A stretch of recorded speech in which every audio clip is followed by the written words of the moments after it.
এই যে এখানে একটা সোফা, ওই একটা, আর এই হচ্ছে মায়াপুরের মন্দির, যে মন্দিরটা এখনো চালু হয়নি, 2026 সাল থেকে।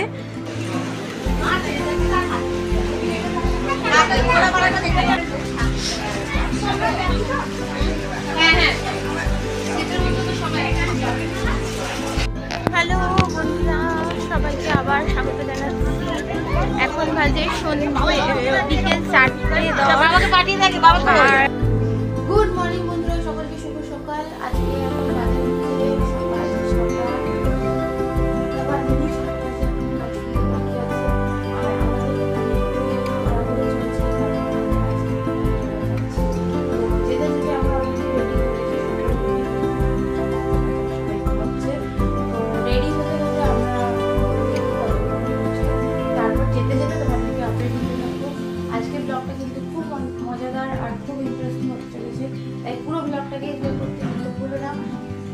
আমাদের সাথে আর দেখতে থাকো।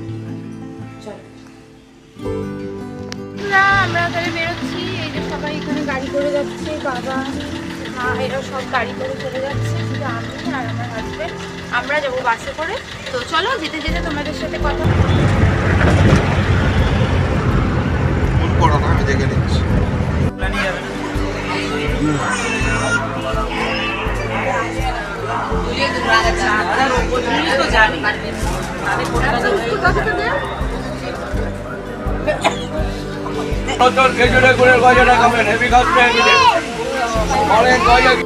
হ্যালো বন্ধুরা, আমরা চলে এসেছি কৃষ্ণনগর সিটি স্টেশন, তোমরা দেখতেই পাচ্ছ। তো আমরা এখন চলে যাচ্ছি, যেটা যাচ্ছিলাম তোমাকে বললাম, মায়াপুরের উদ্দেশ্যে আমরা বেরিয়েছি। তো এখন আমরা এখান থেকে যাব হচ্ছে, প্রথমে ফেরিঘাট যাব, ফেরিঘাট হয়ে তারপর ওখান থেকে আমরা যাব হচ্ছে লঞ্চ পার করে, না প্রথমে টোটো ধরবো, টোটো ধরে তারপর লঞ্চ পার হবো, লঞ্চ পার হয়ে তারপর চলো যেতে যেতে কথা হবে। Hello guys, welcome back. তো अभी बज रहा है, হ্যালো বন্ধুরা, সবাইকে আবার স্বাগত জানাচ্ছি। এখন বাজে হচ্ছে 11টা 11, আর আমরা হচ্ছে এই যে তোমরা দেখতে পাচ্ছ এই ফেরিঘাটের দিকেই আমরা রওনা হচ্ছি। এখান থেকে মায়াপুর মন্দির এতক্ষণ দেখা যাচ্ছিল, ওই যে মায়াপুর মন্দিরের চূড়াটা পিছনে দেখা যাচ্ছে। তো আমরা এখন ওই দিকেই রওনা হচ্ছি, এই সমস্ত লোকেশনগুলো বেরিয়ে বেরিয়ে যাচ্ছি। আমরা এখন টোটোতে আছি, সকলেই টোটোতে আছি, টোটোওয়ালা এখান থেকে আমাদের প্রায় 40 কিলোমিটার রাস্তা আছে, প্রাইসটা নেগোশিয়েবল। তো চলো যেতে থাকি আর তোমাদেরকে দেখাচ্ছি ফেরিঘাটে পৌঁছে কি এরকম জায়গা। হ্যালো বন্ধুরা, এই যে দেখো আমরা চলে এসেছি, এখানে লঞ্চ পার হবো বলে নৌকা করে যাব আমরা। এই যে নামছি, এখানে একটু রিস্ক আছে, একটু দেখে নামতে হবে।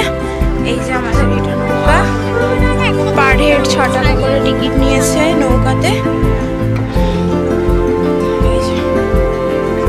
চলো উঠে গেলাম নৌকাতে, চলো ছাড়ুক তারপর তোমাদের দেখাচ্ছি।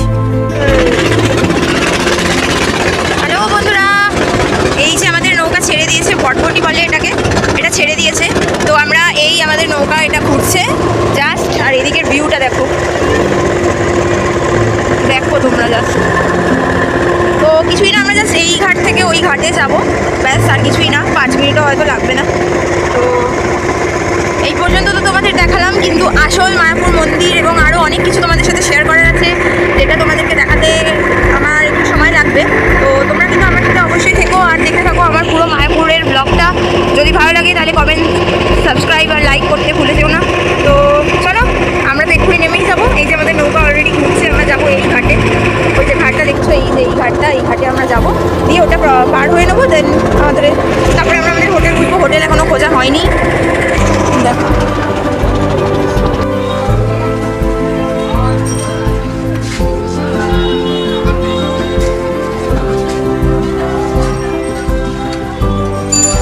বন্ধুরা, তো এই যে ঢুকছি আমরা শ্রী চৈতন্য মহাপ্রভুর জন্মস্থান মায়াপুরে চলে এলাম। এখানে অনেক হোটেল আছে, এখানে টোটো অ্যাভেলেবেল আছে, তোমাদের কোনো অসুবিধাই হবে না আসতে।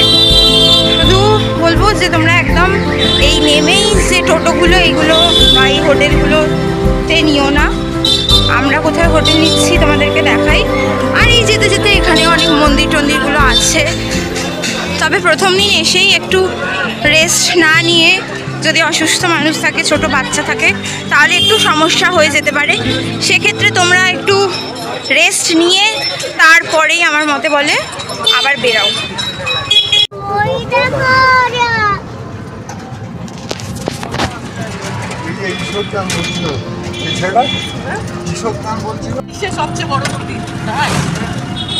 এই দেখো কি দারুণ লাগছে, দেখ বাবু নমস্কার কর।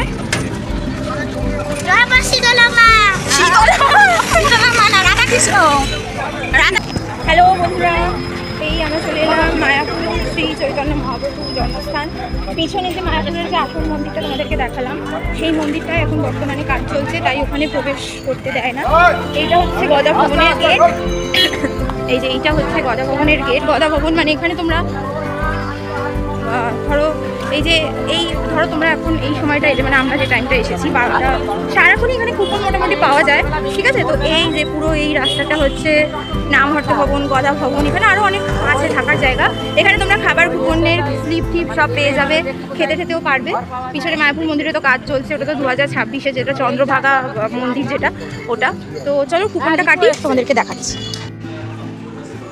চলো বন্ধুরা, তোমাদের হোটেলের একটু ডিটেলস দিয়ে দিই। এই যে আমাদের রুম নাম্বার হচ্ছে 301, শ্রী শ্রী রাধামোহন অরূপ বিশ্বাস, রঘুনাথপুর, কলকাতা। চলো তোমাদের রুম ট্যুরটা দিয়ে দিই। এই যে আমাদের রুমে ঢুকছি, এই যে এখানে একটা সোফা, ওই একটা চেয়ার, বেড, এই একটা বেড, এই একটা বেড, এখানে একটা ওয়ার্ড্রপ টাইপের আছে। এই যে দেখুন, এই যে বন্ধুরা দেখো, এই ওয়ার্ড্রপ এখানে তোমরা রাখতে পারবে, এখানেও জিনিসপত্র রাখা যাবে। এই ওয়াশরুম, এটা ওয়াশরুম। আর এই যে এই দরজাটা খুললেই তোমরা মায়াপুরের যে মন্দির, চন্দ্রভাগা মন্দির, সেই মন্দিরের পুরো ভিউজ তোমরা ঘুম থেকে উঠলেই দেখতে পাবে। এখানে বড় বড় উইন্ডো, এখানে এরকম একটা ব্যালকনিও আছে, এরকম একটা ব্যালকনি আছে। আর ওই যে সামনে তোমরা দেখছো যেগুলো গৌর নিতাই ধর্মশালা, ওগুলোর ভাড়া অনেকই কম, রিজনেবলই আছে।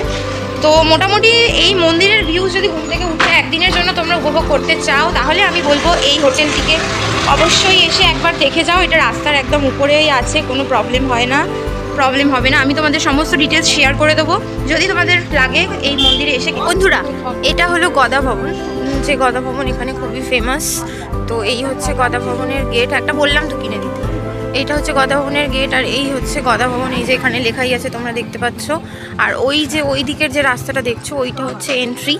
এখানে নানা রকম দোকান আছে, এখান থেকে তোমরা অনেক কিছু কেনাকাটা করতে পারবে। এই যে এখানে শাড়ি ফাড়ি অনেক কিছুই রয়েছে, এই যে দেখো। তো এখান থেকে তোমরা কেনাকাটা করতে পারবে। এখানে কি সুন্দর সুন্দর শাড়ি রয়েছে।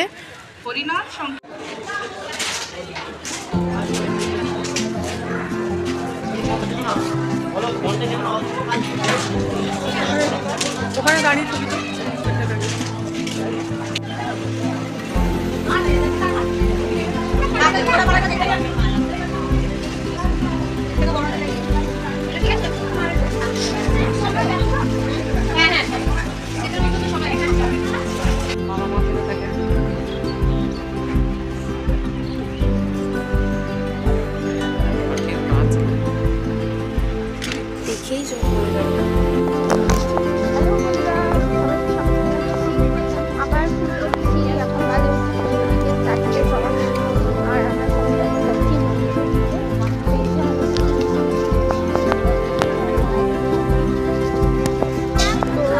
দেখেই দেখাবো, দেখো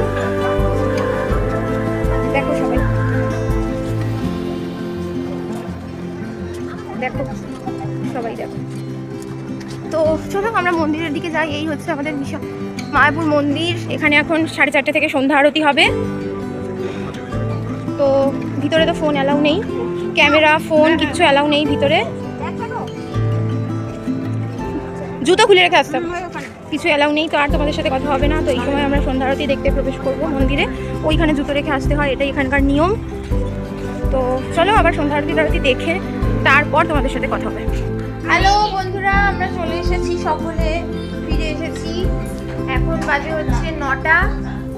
এখানে 8টার মধ্যে মোটামুটি কথা বলবো, 9টার মধ্যে আপনাদের খাওয়া দাওয়া কমপ্লিট হয়ে যাবে। আপনারা যে যার মধ্যে এসে সবাই রিল্যাক্স করে আবার ভোর 4টের সময় আরতি আছে, তো সেটা দেখার জন্য আপনারা খুব ইজিলি এই টাইমের মধ্যে যদি শুয়ে পড়েন তাহলে ভোরবেলা আপনারা আরাম করতে পারেন। তো আমাদেরও সেম প্ল্যান আছে। আমরা বেড ছিল যেটা আমি আর আমার ছেলে শেয়ার করছি, এটাও